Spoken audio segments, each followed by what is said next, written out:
Hello, and welcome to The Direct Approach with Wayne Moorhead, an exclusive podcast by DSN filled with candid and insightful conversations with leading corporate executives about today's evolving direct sales channel.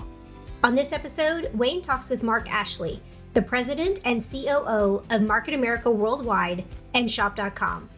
In this compelling interview, they delve into the captivating story of Market America, a privately owned company founded in 1992.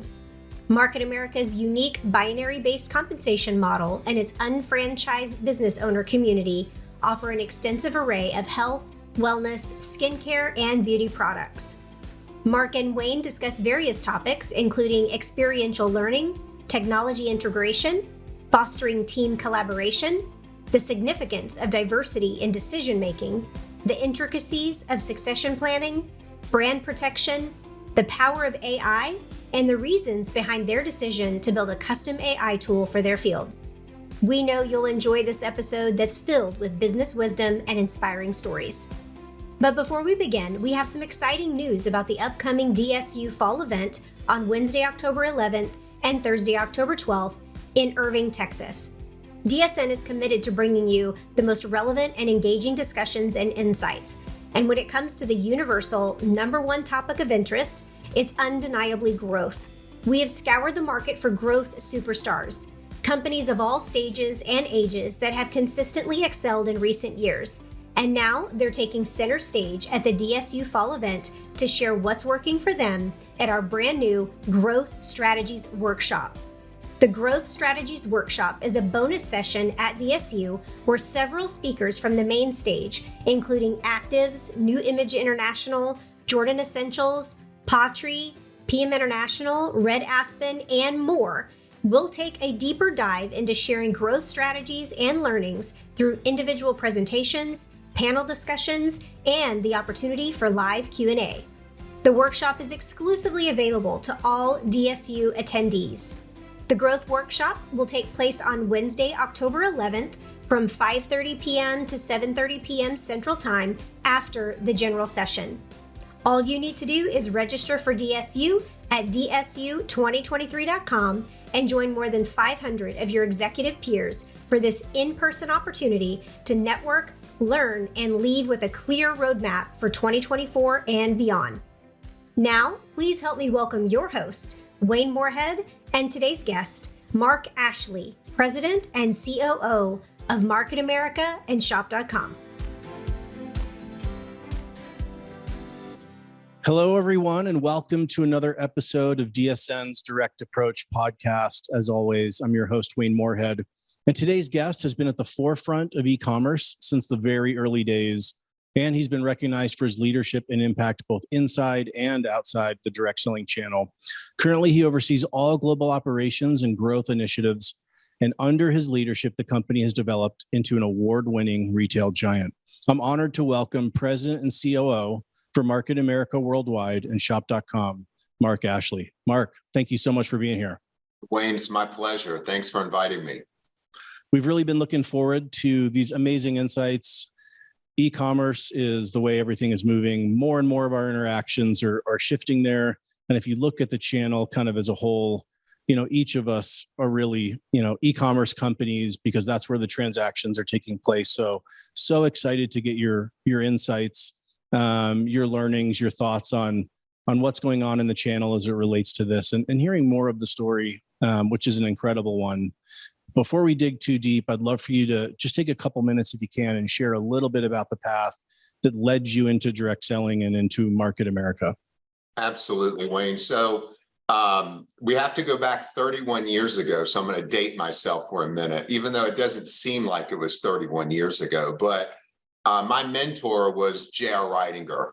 J.R. just passed. I'll talk about J.R. a little bit more past last August, but J.R. Ridinger introduced me to the direct selling industry. He had been in the industry for many, many, many years, and through trials and tribulations, ebbs and flows, if you will, of the positives and negatives, his wife, Loren Ridinger, and I was with him at the time, talked him into starting his own company, from taking some of the negatives and positive direct selling and starting a direct selling company. And we started JR was the founder, CEO, chairman, and founded. It was his vision, the marketing plan as well. Started out of 1,000 square foot house with no money, no nothing. And, the whole mission behind the business was, to change people's lives. And we started out as just a traditional direct selling company, but with I think, a great plan as well to where the average person can succeed. And that started 31 years ago out of a small house. He introduced me to the industry. He taught me everything he knew. He became my mentor, took me under his wing. And, Loren and JR, were the founders of the company. And I was by their side every step of the way from the beginning. I was about 17 years old at the time. I just finished high school, about to start college. And so I got whether I liked it or not, I had a quick, I had to go right into it from the get-go, and I had to learn on the fly. And I've always tell people the best learning is experiential learning. You can train people all you want, but the best way to learn is to throw yourself in the fire. And that's sort of how it started, from a shoestring, really, and humble beginnings. That's so great. It reminds me, we hear these founder stories, and oftentimes they do have very humble beginnings, whether it's in a small house or, in a basement apartment, or in, the kind of cliche garage. And I know for me, and I know because I've heard you mention as well, looking back on those early days are some of the most rewarding, some of the most fulfilling, some of the funnest of the entire career, the entire ride. It's amazing. Wayne, we used to, back in those days, because we didn't have any money, I went to college. I would take the earliest class I could so I could get out early, right? And then we would work during the week, and we would rent a van on Fridays and put products in it and drive up the East Coast and do these different meetings. The internet wasn't around then. So, sure. And if you had the products in your hands at the meetings, people would buy them, right? And then we would do that, drive back in a van on Sunday and do it all over again, every week until, it just got out there. It was incredible. That is incredible. And I love what you mentioned about the importance of getting experience and getting experience early. And so often that is not just go work at a company, but work for a person, work for certain people, essentially apply to a mentor, don't apply to a company. And I know that that's something that was really impactful for you, and that really you couldn't have replaced that. Had you just done school full time and taken a pass on this job, I'm sure you wouldn't have had the same learnings, the same experience, and the same trajectory. As we started to grow in our first couple of years, I had thought about just stopping going to school, because I was like, oh, this is great.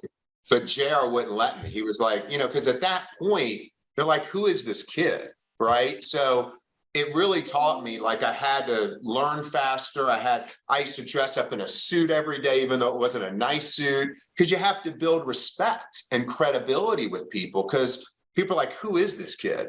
And so, it taught. So I gave up all the fun times in college and all that. I was packing the boxes on Wednesday nights and Thursday nights and Friday nights and getting the product out along with a few of my friends. And you had to do what you had to do back then, Absolutely. You definitely made the right decision.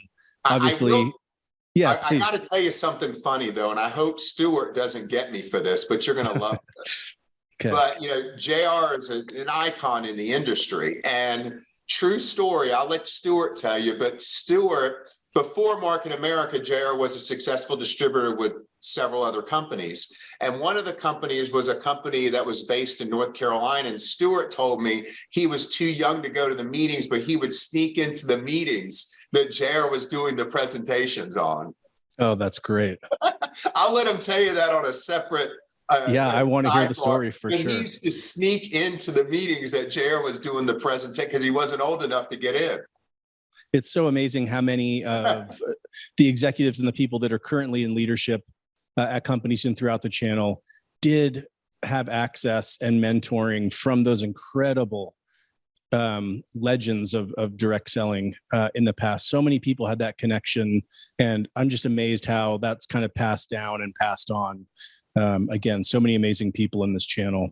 You've been operating in a super highly competitive category, the world of internet retail and e-commerce. As you look back now, you've been there, 30 years, as you mentioned. What stands out as some of the main factors that have contributed to 3 decades of success there at Market America?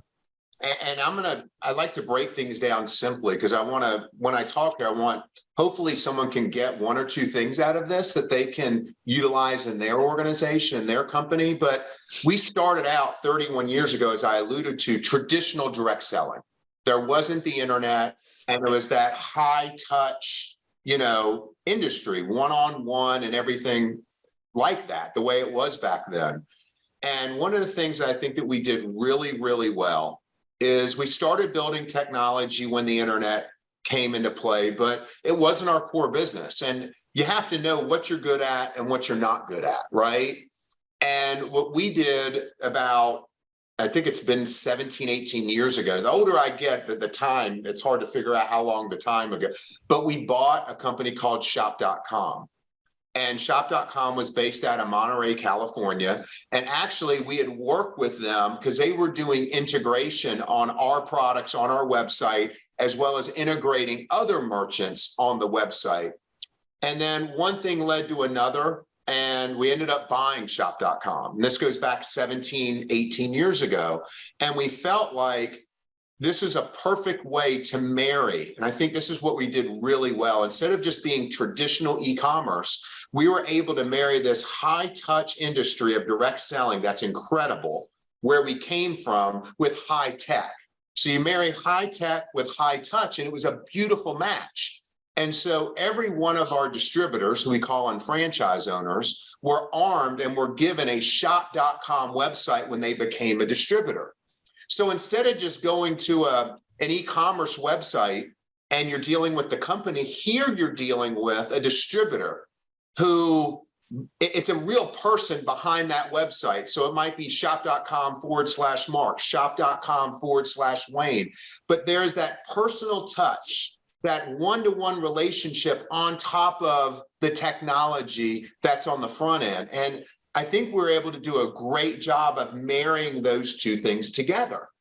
And with shop.com, we're able to obviously put our exclusive brands on shop.com, our bread and butter. But at that particular time, when we bought Shop, they have a patent on the one cart. And what does the one cart mean? The one cart is where you can take multiple merchants or vendors and put them in one seamless checkout experience. So we were able to take our products, as well as products that people buy from every day, Target, Walmart, Saks Fifth Avenue, whatever you can think of, 3,000 plus stores, and marry them into one seamless checkout process that they had the patent on. Because our concept was, hey, if people love our products, it's much easier to get an existing customer who loves your products to buy other products that they buy every day from you, instead of having to get new customers. So we're able to get more share of customer by getting them to buy other products. We didn't inventory them. Walmart still distributes them. Target still distributes them. Saks Fifth Avenue. I mean, you name it, they're on the site, and still today. And we're able to marry both our exclusive brands with other exclusive brands. And I think one of the first companies, along with Amazon back in the day, to sort of build a true what they call now a marketplace. We're a marketplace with multiple vendors. At that same time, Wayne, we came out with a cash back program. So I'm a distributor and I have this shop.com website. My consumers get incentivized via cash back. Anytime they purchase our exclusive brands or other brands that are not our brands, but they buy out in the marketplace, they earn cash back. And of course, the distributor earns commissionable credit, if you will, BV for those sales. And so it really, really worked out well to where you have this true e-commerce front end site that people see, out there in the universe, say, oh, this is a consumer shop.com. But behind it is, and under the hood is this direct selling component that the distributor is monetizing all these sales from non-participants in the program as a way to earn both retail profit from our exclusive brands and also commissions, as well as commissions from products that they don't even inventory, that we don't even inventory. So it was really good. And we were just at that point paying people to shop and for purchasing the same items they purchase today. We don't want them to purchase more, but a better way to purchase where they actually get cash for those same purchases consolidated in one marketplace. And this goes back 17, 18 years ago. Yeah, you very early on created a really incredible business model. And I think one of the powerful lessons there, something that I was kind of, some of the notes I was writing down, was that you combined different elements. You brought things in from different categories, different other channels, other business models, and combined those, call it seemingly existing things. They exist in some form, but you brought them together and created something really unique for the space that you were playing in. And I always think there are these great kind of analogs that we can look at, again, other categories, whether it's, if you're in beauty, pull in different notes and brand associations and aspects from different models. I think it's really interesting. And again, a really great lesson in kind of a strategic approach that you can take.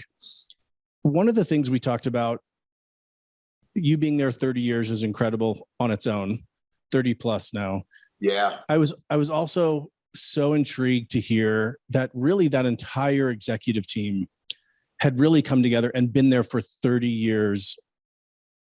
Talk a little bit about that. Like, what do you feel was the biggest impact of having such longevity around this kind of cohesive executive team that had such great tenure? First, it starts with JR, because he was the one who put this whole team together. And it was sort of like a motley crew in a sense. He would always say that, it's sort of a dysfunctional family, but what family do you know that is functional, that isn't dysfunctional anyway? Sure. But he put this team together. In the early days, JR would have us meet as a team always to make big decisions. He would get everyone's input together. And he always felt that 10 people or 8 people, their brains are better than one making the decision. So any big decision in the early days, JR would always bring everyone together and we would make them as a group. And one of the things I think JR did so well is that our team, half of them were corporate, just strict corporate, and then half of them were corporate hybrid field people. And so the decisions that were made were not by these people who sit behind a desk, who think they know the direct selling industry, but Jerry used to always preach to us that you have to know what it is and what a distributor goes through. Until you're out there in the street, where the rubber meets the road and building an organization on the come without a salary, earning a commission, you don't know what it's like. So we would always make decisions with the field first, that mindset, number one. And so it was always a mix of corporate and field. And those decisions were always made by people who had the experience of both, because you can't just make direct selling decisions and big business decisions if you're sitting behind a desk. You have to know what a person goes through. He also brought in people with different personalities. And I always teach my team here at the company too, that they'll come to me and say, gosh, this person always pushes this back and is a no person. And well, you need to have people with all different personalities together. You need yes people. You need no. If everyone was yes people, you have some major holes in your organization. If you had people who were no, that would be a problem too. You got to utilize everyone's personality and their strengths and their uniqueness to build an organization. He was great at doing that. And I'm super happy to say that, after 31 years, that whole executive team is with us, and the only 3 people, and this is the unfortunate part, who are not with us, passed away. One was with cancer back early on. Dennis Franks, who was our executive vice president of sales, passed away unexpectedly. And as you know, JR just passed away last August. So it was unexpectedly from them passing away, but that whole core team since those times and during those tough times came together even tighter and stronger because we had to. That is so incredible on so many levels. And I want to circle back on a few of the things that you spoke about there. One, I think that was so wise to bring in the distributor perspective, to have the distributor voice at the table. Again, I know there's times where I think I know what the field wants or what's going to be best for the field. And, probably half the time I'm surprised that we were seeing it differently than the field was seeing it. And so just having that all the way upstream, kind of at the table, at the executive function, at the decision-making, I think is just brilliant. Someone who comes into our company here, and we have over 1,000 employees, and they're getting paid a salary or whatever, they're guaranteed a check. They're guaranteed. Yeah. They can never, until they know what it's like to go out there and build something on the come line, without that, they can never, unless they're doing it, they can't be put in those decisions to make those kind of decisions without putting themselves in those shoes. It just can't, it just can't. No, I completely agree. And I think another really interesting thing that you mentioned was just that how intentional he was about having diverse ways of thinking, diverse personality types. And I know I can appreciate that because as an introvert, sitting there in exec meetings or having to report to the board, I always felt like, oh man, I'm the odd man out here. But having mentors and leaders at times that understood that I might process things a little bit differently, I might contribute a little bit differently, but that, my contribution is just as value as someone that might be more extroverted or vociferous, just on a personal level. I've grown to really appreciate that, throughout my career. And time that we were together, each year we would become more comfortable with each other in a good way where everyone felt comfortable voicing things. And did we get into arguments? Yes, a lot. Did they get heated? Yes, a lot. But it was all for passion. It was all for doing things better. And when we walked out of that room, we were always together, but it enabled everyone as a group to be open instead of people being afraid to bring up things or things like it became really this open platform of where people could speak their mind and feel comfortable doing it. And because it became a family, it became more of you can say more things in your family, like that. And that's what it became. And he was incredible about building that type of culture within the organization. I'm so glad you mentioned that. That was actually one of the curiosities I had about having such a longstanding exec team. Of course, you're going to get comfortable. There's so many advantages. The no-look passes. You can hand the baton, to someone so easy. But there is a risk in there that you get too comfortable. And so I'm glad that you and the leadership team there allowed and kept an environment where it was okay to disagree. That didn't mean that we weren't this cohesive team, that we weren't aligned, but conflict and expressing concerns can be good if done in the right way for the benefit of the company in the field. Absolutely.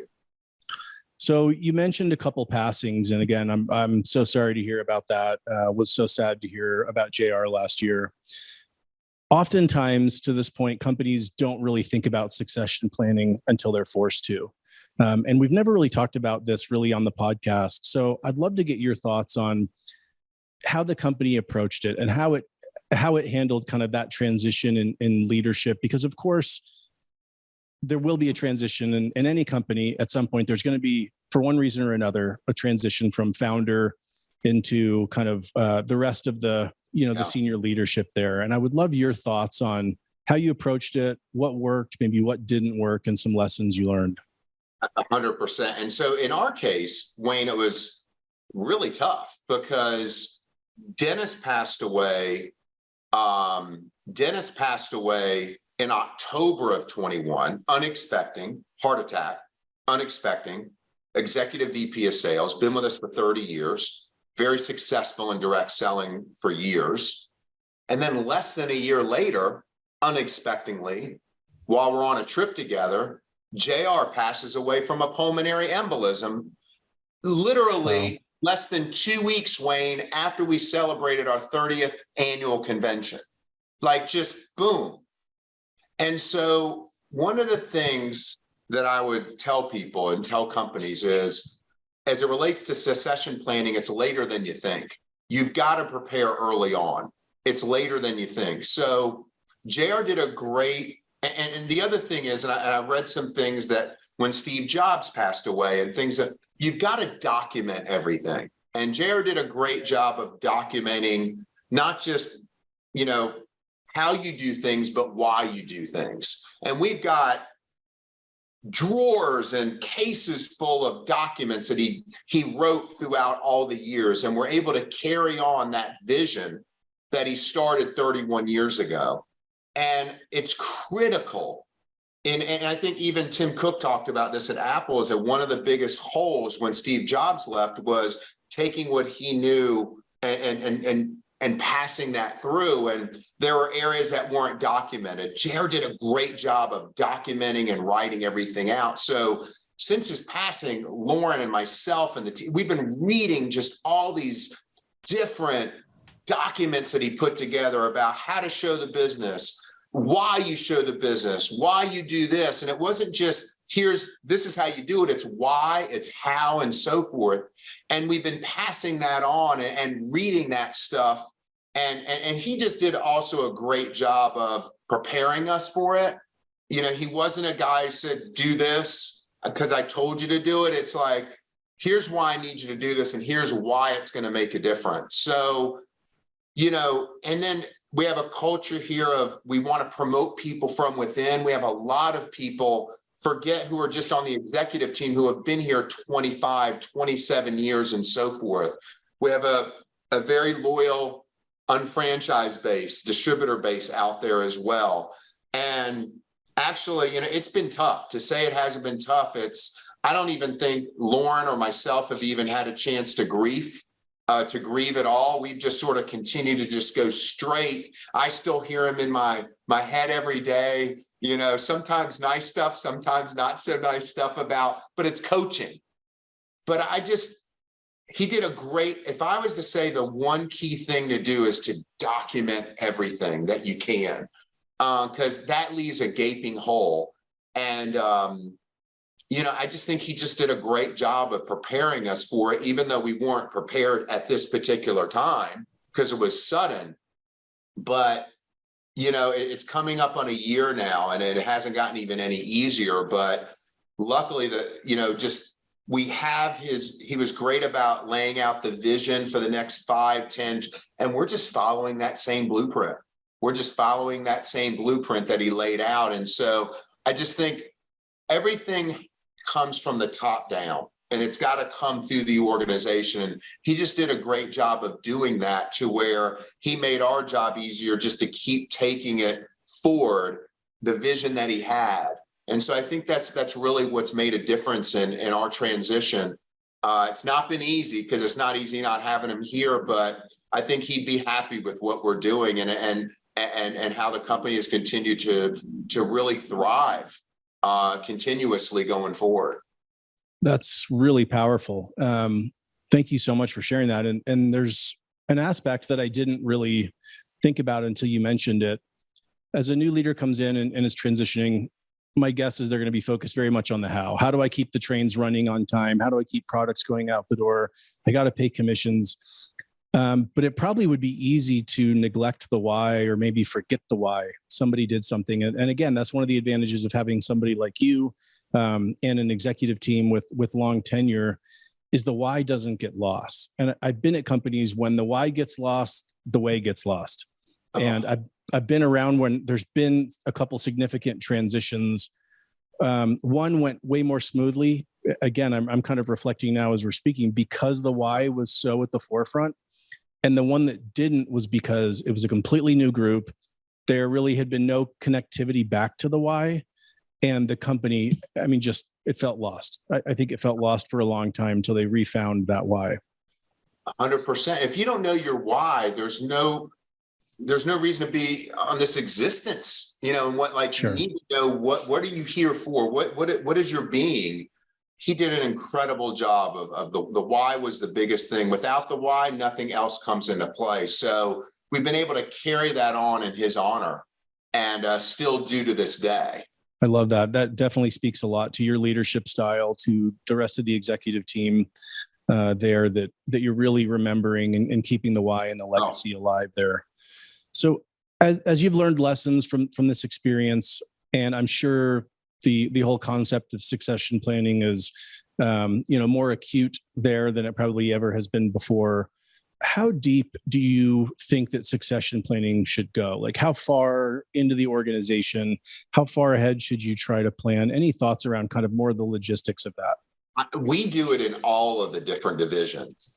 We do it all in a few ways. And there's a sort of a cheat code or a way you can cheat to get there a little bit quicker. And that's looking at areas within the organization that are potentially single points of failure, that are potentially areas that one person has too much institutional knowledge. So every area within the company, there's always 2 or 3 people who can do that same role. I always tell people in the organization, job security is not being the only person who knows how to do something. That's actually job insecurity, because we're going to find other people who can know and learn how to do that. Job security is just, you do just such an incredible job. You're always going to be with us. So I think you can get to succession planning by looking within your own divisions and organization, by making sure that the knowledge is shared between the organization. You have backups to the backups to those backups, and you document and flow chart everything. So we have a division within our company. It's a QA group, and they have flow charted everything within our organization, every system that happens, from a package going out to code being written. And if there's ever a challenge, you can do one of 2 things. It's either a human didn't follow the system, or there's a flaw in the system.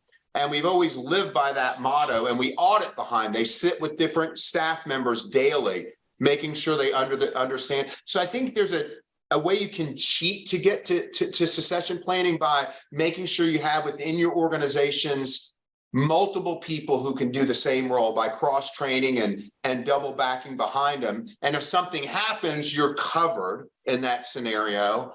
So we do it literally at the lowest level, going, of course it starts at the top, but it goes down into all the organizations. And it's worked out really well. And as I mentioned earlier, you can never start too soon. I mean, and we're a perfect testament to that. 2 people pass, JR being the leader and chairman and CEO, pass unexpectedly. So this wasn't one that we could just sort of, you need to plan for the unexpected instead of, because that's what happened to us. And, so I hope that helps to answer it. I think it does within every part of the organization, because one little hole can become a huge issue. Like, we have multiple people who know how to do commissions and process commissions. I mean, there's a plethora of people who know how to, you have to, that's your lifeblood, right? And in different areas, of course, but everyone, there's multiple people who know how to do a process or a job, just in case. That's really important. Thank you for those amazing insights. I learned a lot just right there, and I know everybody listening did.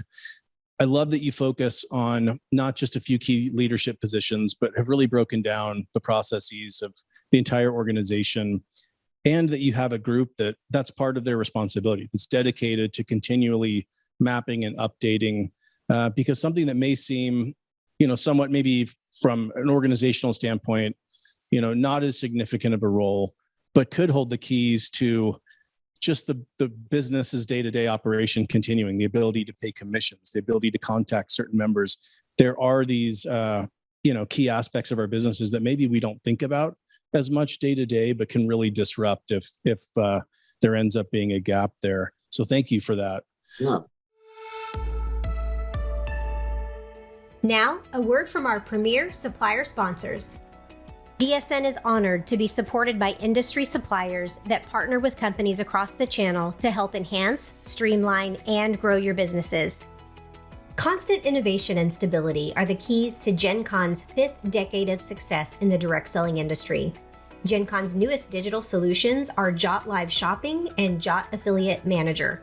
Jot Live allows your representatives, influencers, and even the company to live sell products through video streaming with just a couple of clicks by guest shoppers. Jot Live is modular, designed to integrate into your enterprise, and is extremely cost-effective.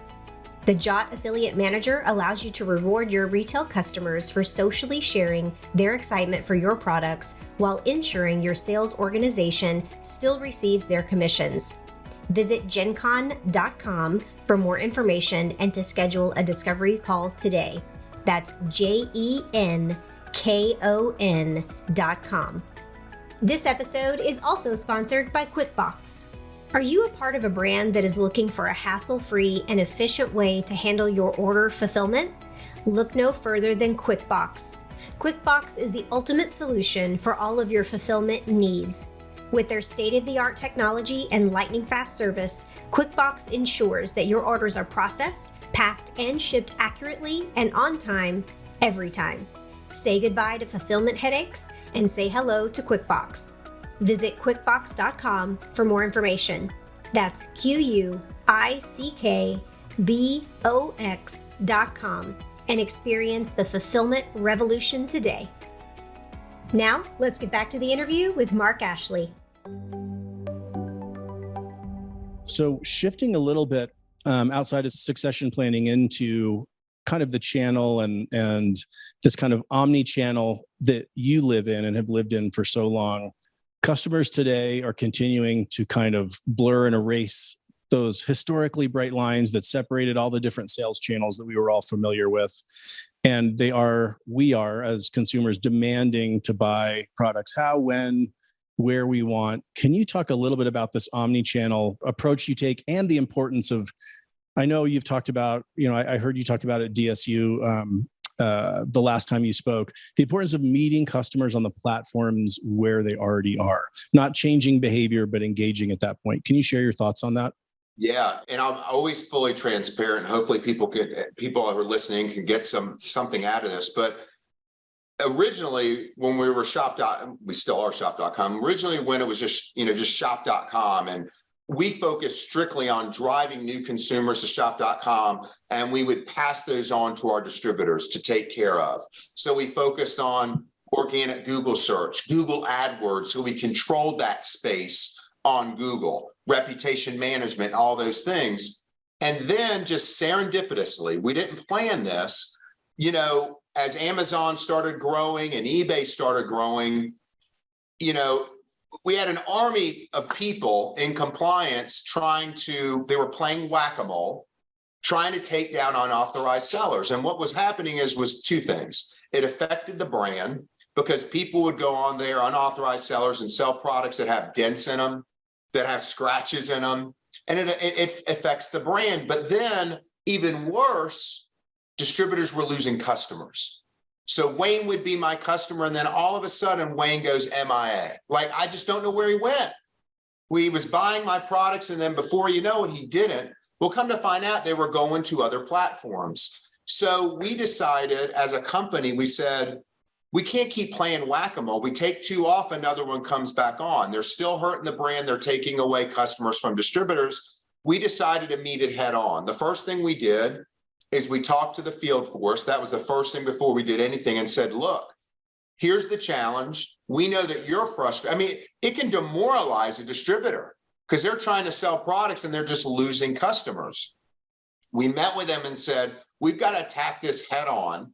And the way we're going to do it is we're going to build an Amazon and eBay store. That's the only way we can thwart off these unauthorized sellers. And what we're going to do is we're going to make sure that our price on Amazon and eBay is higher than what if someone's going to buy from your shop.com site, number one. So we're not competing, but all we're trying to do here is get rid of these unauthorized sellers and get customers back to you. So we put a whole task force together. We knew the way to do that was to win the buy box on Amazon, using Amazon as the example. And what we're able to do and winning the buy boxes, and we do all the sponsored ads too, so we appear at the top. Now what happens is by winning that buy box, and it's not hard to win the buy box. What does that mean? You got to ship on time. You got to have high customer satisfaction. Out of the gate, you're not going to get that, but in 3 to 4 to 6 months, you'll get it. And we've been controlling the buy box for a long time. Now when an unauthorized sell, and we did things like we put all of our trademarks and IP and registered them through Amazon so they know that we're the authority. We own the brand. We own the trademark. Now when unauthorized sellers try to sell the products, they don't come in as separate listings. They roll in under ours. So what the first thing that it does is it's an unauthorized seller says, oh, I'm not doing that. So they just don't sell. But then if they come under our listing and they decide to sell, their listing doesn't show. Our listing shows because we win the buy box. So it might look like their product's on the site, but when they click it, they're going to our product that we're selling, which is really super neat. The product is priced higher than it is than a distributor selling it on their website. And then when the sale is made on the back end, we're able to look at the data, see who the customer is, and if they were attached to a distributor, get them right back to that distributor, give them the retail profit, give them the credit for commissions, and the distributors love the program. They love it because they go to Amazon, we control the listing, and any of their customers are going right back to them. Same thing with eBay. We've been able to do the same thing with eBay. So it's worked out really great. Now, since we got to be really good at that, we felt like there's also another way via omni-channel to get our products out there, again, at a higher price than a distributor has, but we give all of those customers back to distributors, and we give those new customers to distributors. So if they do X, Y, and Z, and they're a good distributor, they're an active distributor, we give those leads to distributors, and they get all the credit for them. So it's a win-win for them to get new customers, build their organization, increase their retail profits and commissions. So we've been, utilizing other channels, whether it be Facebook and Instagram and other channels that we can get our products out there. But again, all those are going right back to the shop.com website and being funneled directly to consumers. And it's really worked well. It's harder for a direct selling company to do that because you have distributors and they're the lifeblood of the business. If you're just a traditional e-commerce company, it's easy, right? The sale is going to the company, but here we have to make sure that it goes back to that distributor. And we do that in every scenario, that we won't come out with a program unless on the back end, we know that existing customers are going to get credited to that distributor, because if they get a customer in, they own them. That's going to go right back to the distributor, and then new customers are going to be funneled via batting lineup to other distributors. So it's a way for them to get new streams of revenue coming in for their business. Wow. I hope everybody listening goes and presses the rewind button about 3 minutes and goes and listens to this again, because I think you just gave the most concise, the most articulate description of how to approach these platforms the right way, as well as how to avoid any mistakes. But the right way to approach it and grow both the corporate business as well as the field business. Again, starting out based on protecting the brand, knowing that if you're not putting a gate around your products on Amazon, if you're not out there, other people are going to represent a poor experience, whether it's claims, whether it's product. I've been in a company where someone was literally diluting the products and then kind of selling, and it can just create huge brand contagion, but also doing it in a way that you brought the field in early. You communicated with them as to why and understood how this isn't about us. This is about your business. Making sure you set that price higher so that you're not taking anything away from any of the distributors. And if by some chance someone's customer makes it to one of those platforms, that you're directing them right back. You're giving those commissions and everything right back. So you're not taking anything. Again, it's not just about sales. It's about brand protection. It's about awareness. It's about so many things, protecting the distributor's business. Again, thank you for that. I hope everybody goes back and listens to what you just said, because it's super, super powerful. Thank you. Thank you. So I'd love just kind of drafting off this, talking a little bit about what do you do in the way of kind of advertising or paid media? Maybe if it's on those platforms, but also off the platforms. Are you engaged in any performance marketing? And then how do you get any of those kind of leads or new customers back to the distributors? Yeah.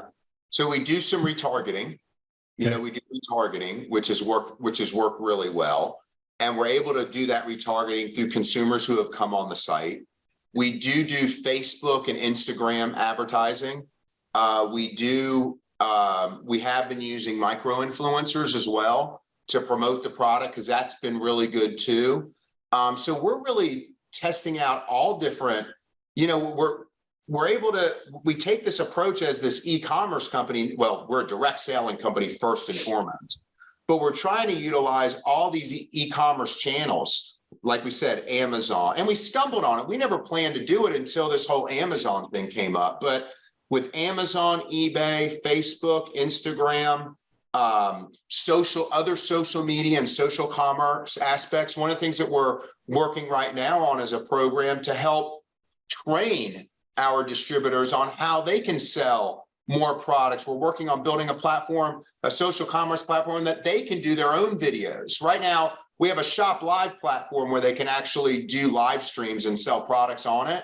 But we want to make it more mainstream where they can put that out on social commerce, on all these different social media sites, say the right thing so we can control it.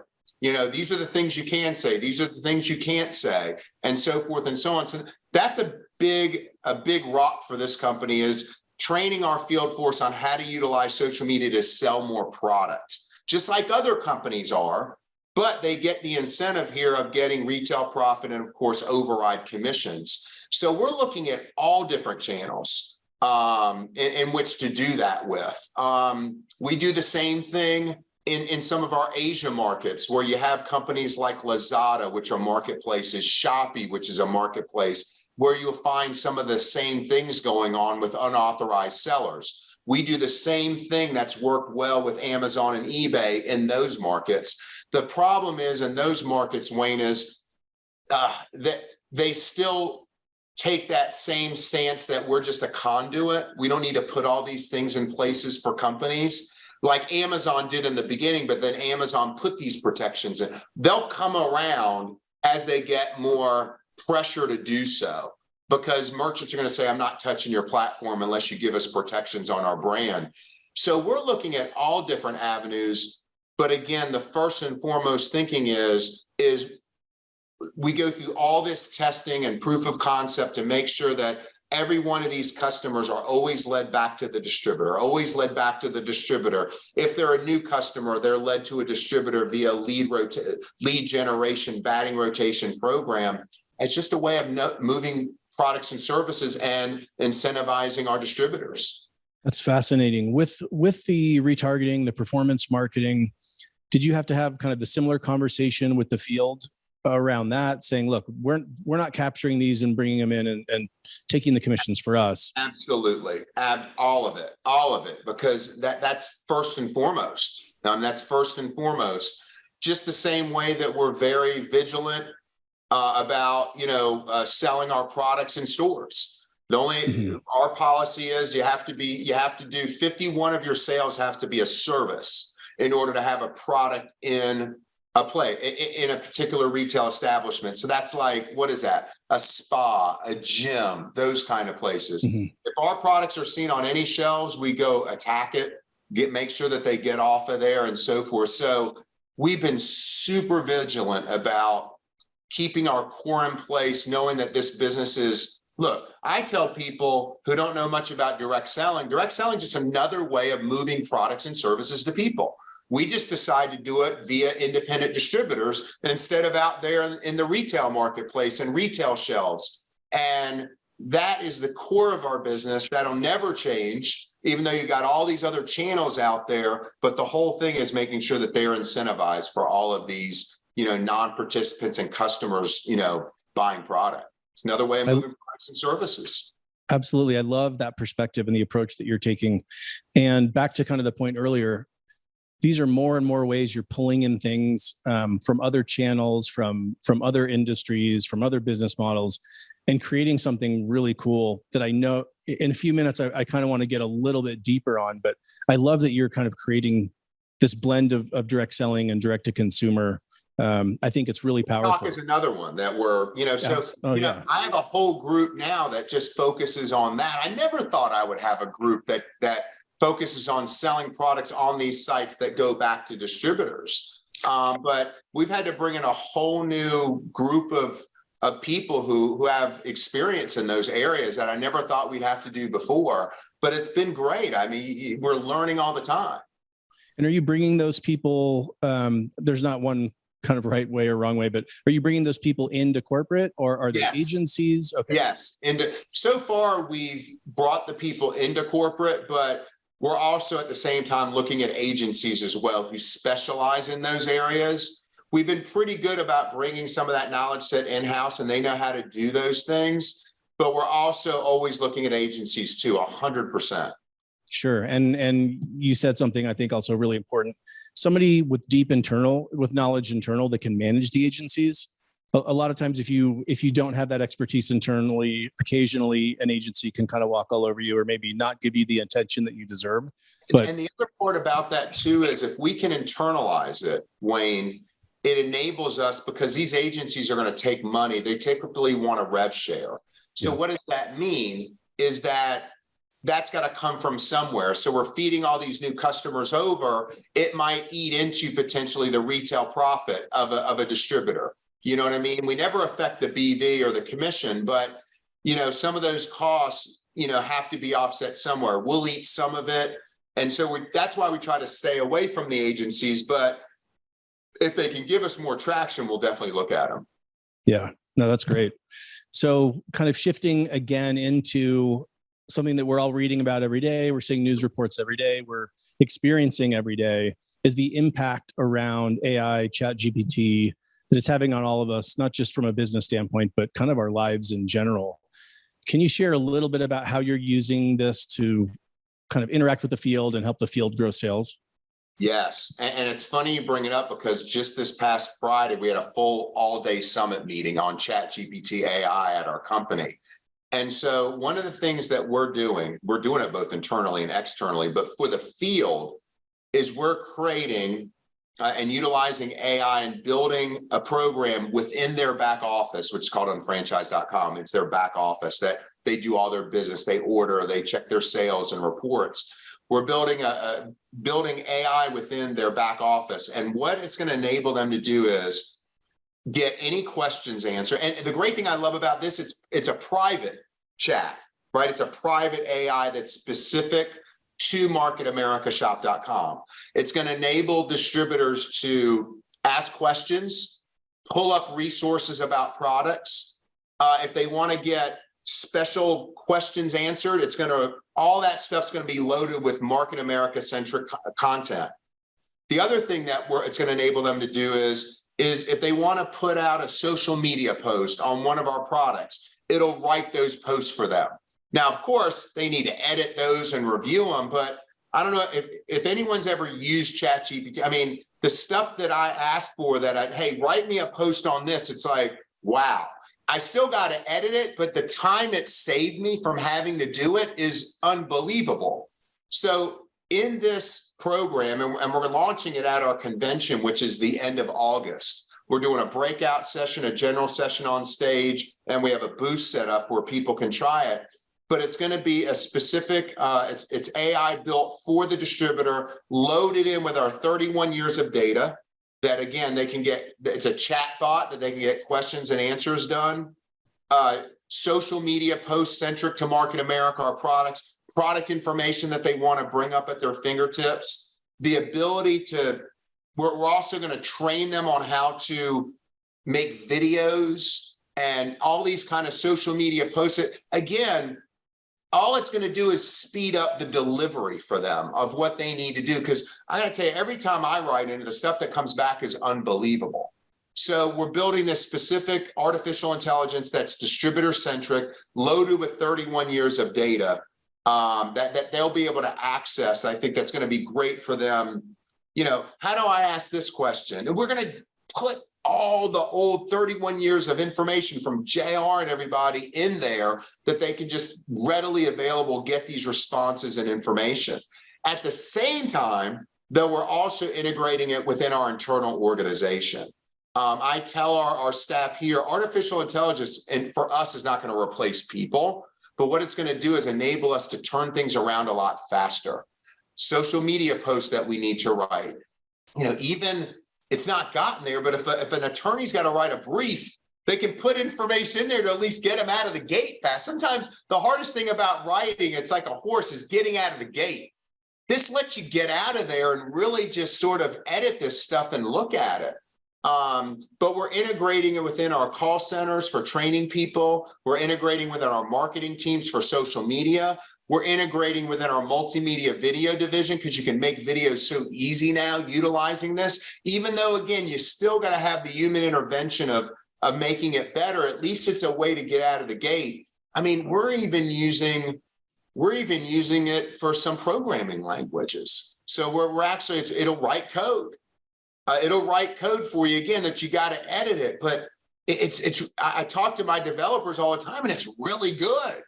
It's really good. It's got to be edited. You couldn't just take the code and put it into production, but it's really good stuff. So for the field, we're building our own Market America centric AI intelligence that's going to be built in their back office, which I think is going to be great. That focuses on all those different aspects.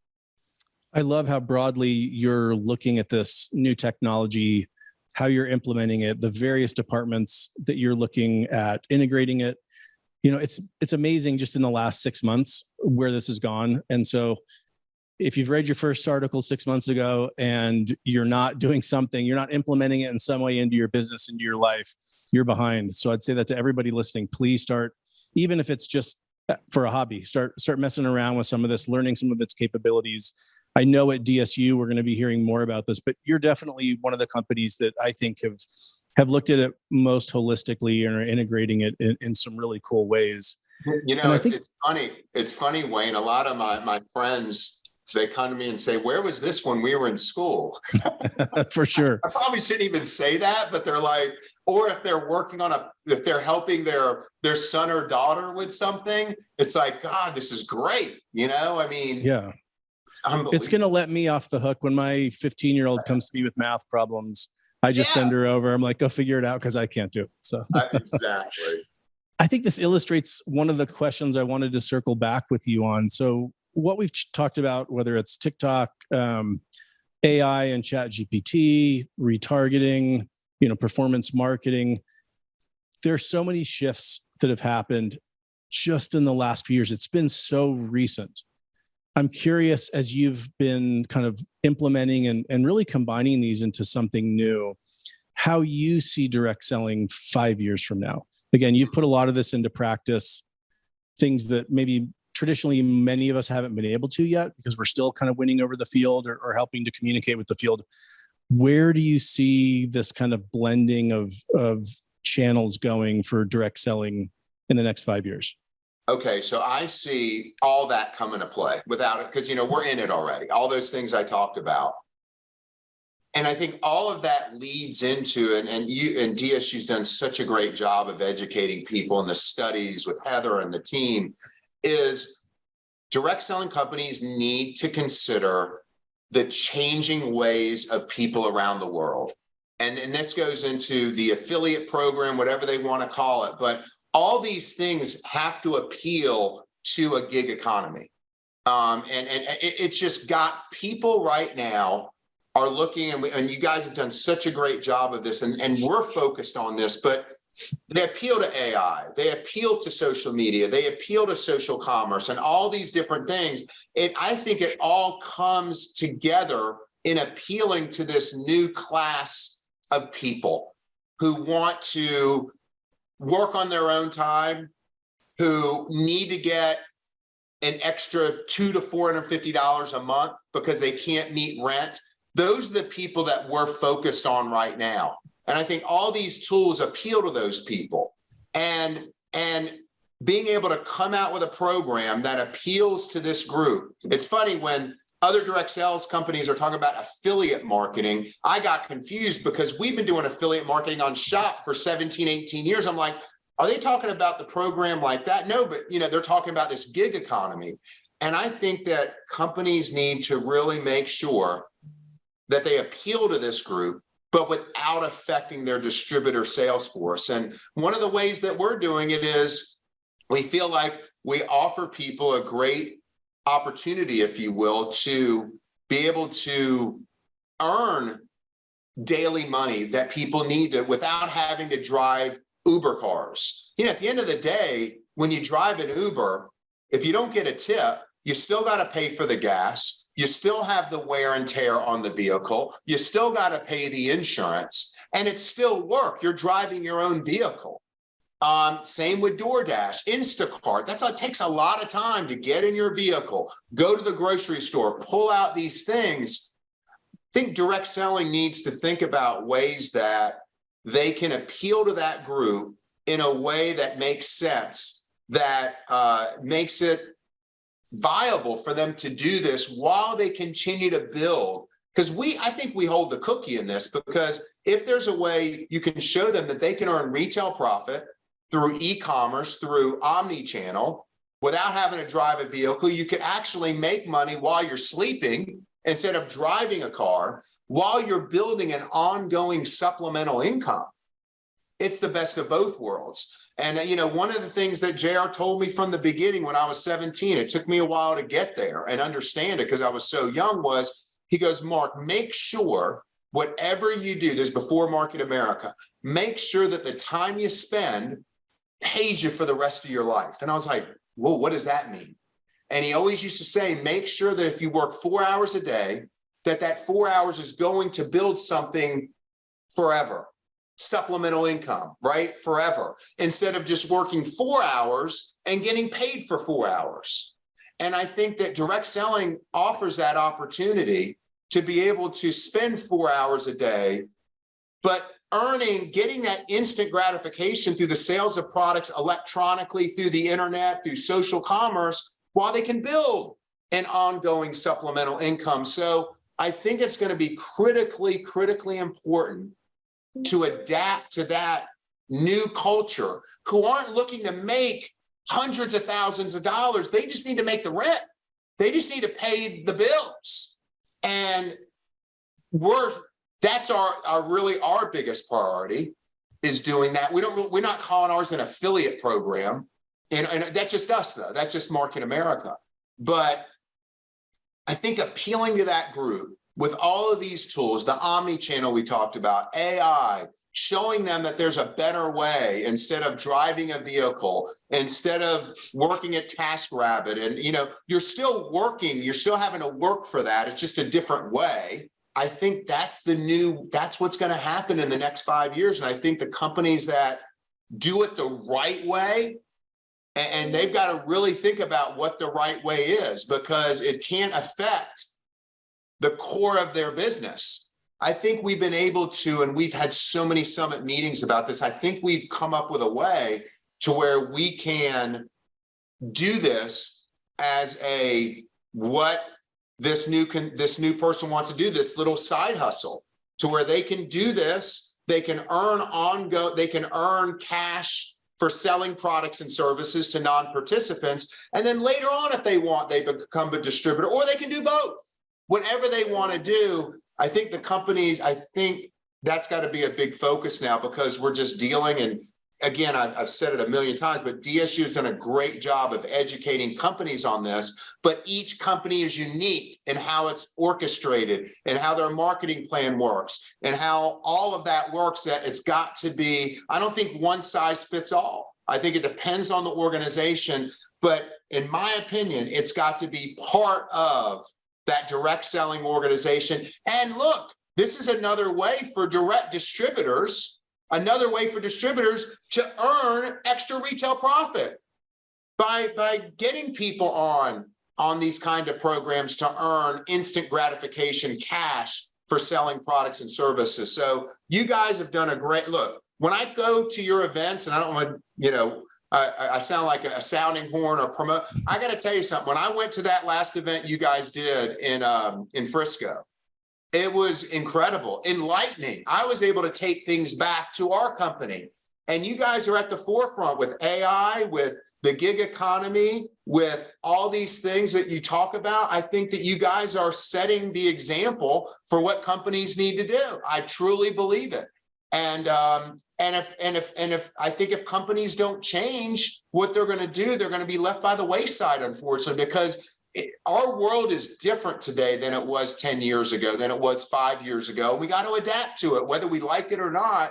I look at it as fun. I think it's great. I think it's a great challenge to build on this incredible core of direct selling. And I think it has an opportunity. You can tell I'm passionate about it. It's an opportunity to bring on more people to the direct selling channel, because I think we offer both, to cater to the gig economy and for them to build something ongoing that they can build in supplemental income, so they get the best of both worlds instead of just one quick hit from driving a vehicle. You got to drive the next one to get it. It's one and done.